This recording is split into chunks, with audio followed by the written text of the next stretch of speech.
La comunicación. La comunicación es el proceso o la interacción por la que un individuo transmite un mensaje a otro. Existen varios elementos que intervienen en la comunicación. Los principales serían el emisor, el mensaje y el receptor. El emisor es la persona que transmite el mensaje. El mensaje es lo que quiere comunicar el emisor, las palabras que componen el mensaje. Y el receptor es la persona que recibe el mensaje. Los actos comunicativos se pueden dividir en dos principales, que son el unilateral, que es cuando va del emisor al receptor y el receptor solo recibe el mensaje y no puede responder, y el bilateral es cuando el receptor recibe el mensaje y responde, convirtiéndolo en un debate.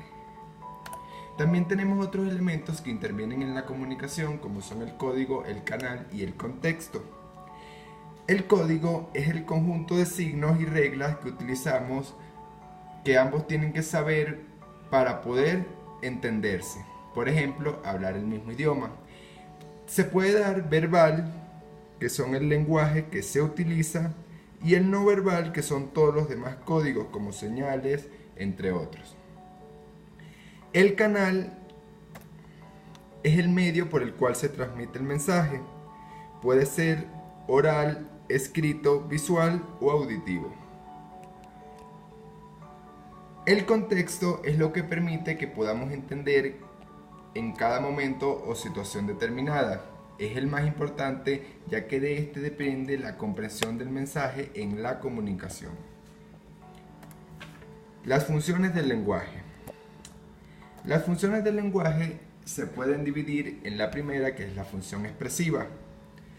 Se centra en el emisor y en su actitud al momento de emitir un mensaje, la cual expresa una opinión frente a lo que se está diciendo o manifestando un estado interior. Es propia de la subjetividad. La función apelativa se centra en el receptor. Todo mensaje va dirigido a un receptor, pero en algunos casos hay una intención explícita de producir una reacción o respuesta de su parte. La función referencial se centra en el contexto. Predomina el tema o contenido del mensaje, es decir, la información que se quiere transmitir. La función fática se centra en el contacto. Corresponde a aquellos mensajes o usos del lenguaje para establecer, mantener, verificar e interrumpir la comunicación. La función metalingüística se centra en el lenguaje mismo.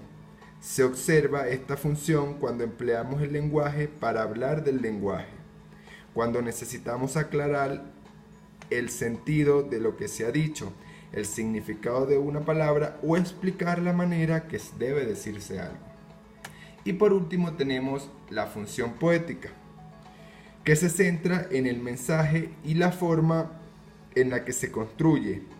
No se refiere exclusivamente al uso del lenguaje en la poesía, sino se reconoce también en tipos de comunicación cotidianos, cuando el emisor se preocupa de hablar bien y pone cuidado en elegir y ordenar las palabras en modo de que suenen bien.